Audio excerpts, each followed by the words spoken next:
In my opinion, the number one thing that I do when I go inside a PC, it's to add RAM. It seems like nobody ever orders a PC with enough RAM in it, and I've made plenty of money over these decades going into computers and just sticking more RAM in, and that's what I want to talk about in this episode.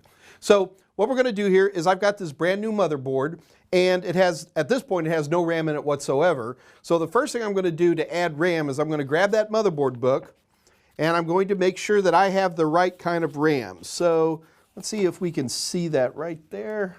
So this tells us that it takes DDR4 memory and it supports up to 64 gigabytes. If I've got 4 slots and it supports up to 64 gigabytes, they just told me that the biggest stick I can put into any of these is a 16 gig. So if there's anything bigger than that, it's not going to work in this motherboard. Then it goes through and gives me all the different speeds it can handle. So I've got some 266 right here, and it has 2667 minus 2666. These guys just round up. So I have in my possession right in front of me some DDR4 that will work absolutely perfectly on this particular motherboard. So let's go ahead and start stamping in RAM. Now normally I'd be worried about channels in this particular case, and I'm still going to be careful, but I want to go ahead and start stamping in this nice new shiny RAM. I keep wanting to say don't try this at home, but try this at home. So in order for me to snap in RAM, the first thing I want you to take a look at, let me just set this here so you can see. So you'll see I've got a ridge right here. We want that notch to line up with the notch on the actual RAM stick itself.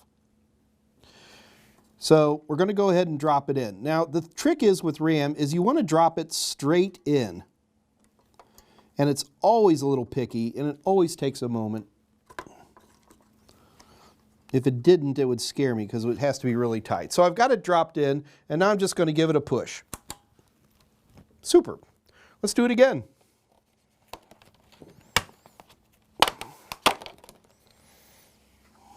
Now you notice I've pushed this tab down a little bit. On a lot of these you can push both tabs down. There we go. That makes things more convenient. Now as I push that in, watch what happens to the tabs as I push down. You see the tabs come right back up, and this thing's ready to go. So I've gone ahead and added RAM. Now we run into two very different situations here. On a new installation like this, how do I know I've added the RAM correctly? Well, it's pretty easy. What you would do is go ahead, we'd put a power supply and a monitor and a keyboard on here, and we would go ahead and boot the system up. Every modern system out there has some screen, and a lot of people ignore this, but we don't. So as we're booting up, there's usually some screen that'll say something like RAM count or system information, and all we have to do is run those screens. The bigger problem we run into, especially on new installations, is you snap in some RAM. Let's say you snap in 32 gigabytes of RAM, and you boot up and you're only seeing 16 gigabytes of RAM. Well, in that case, the last thing you want to assume is that your RAM is bad. Normally, you've snapped them in incorrectly, you have a channel problem, you might have put different speeds of RAM in and it doesn't like it. Most of the time, when you boot up a system and it boots up, but not all the RAM is there, you've probably made some simple installation error, and do as I do, just reinstall it, try again, boot it back up, check your system information, and you're probably fine. I've got some more RAM here, and I've got a couple more slots. Let's go ahead and add it. Now on this particular motherboard, it enumerates the channels as A and B. On other motherboards, it might be channel 0 and 1, or channel 1 and 2, or use a little logic here, people. You can probably figure this out. So I'm going to go ahead and snap these in. Ooh, these are kind of pretty.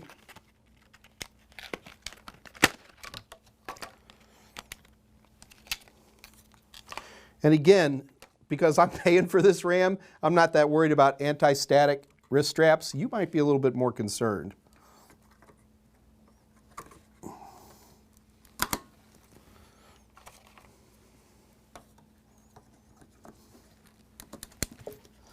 Ah, beautiful. You can actually see the RAMs all installed now. So that looks really pretty. So the other situation we run into is when you are installing memory into a system that already has memory in it. The trick to this is, number one, go in, every operating system has some kind of system information. For example, here's an example in Windows 10 where we can look at the system properties, and you'll see in this example it has a certain amount of RAM in it. You sit there and you go, okay, so I've got 16 gigabytes of RAM. So you're adding more RAM. So let's say you're adding 2 more 8 gigs, another 16, you're going up to 32.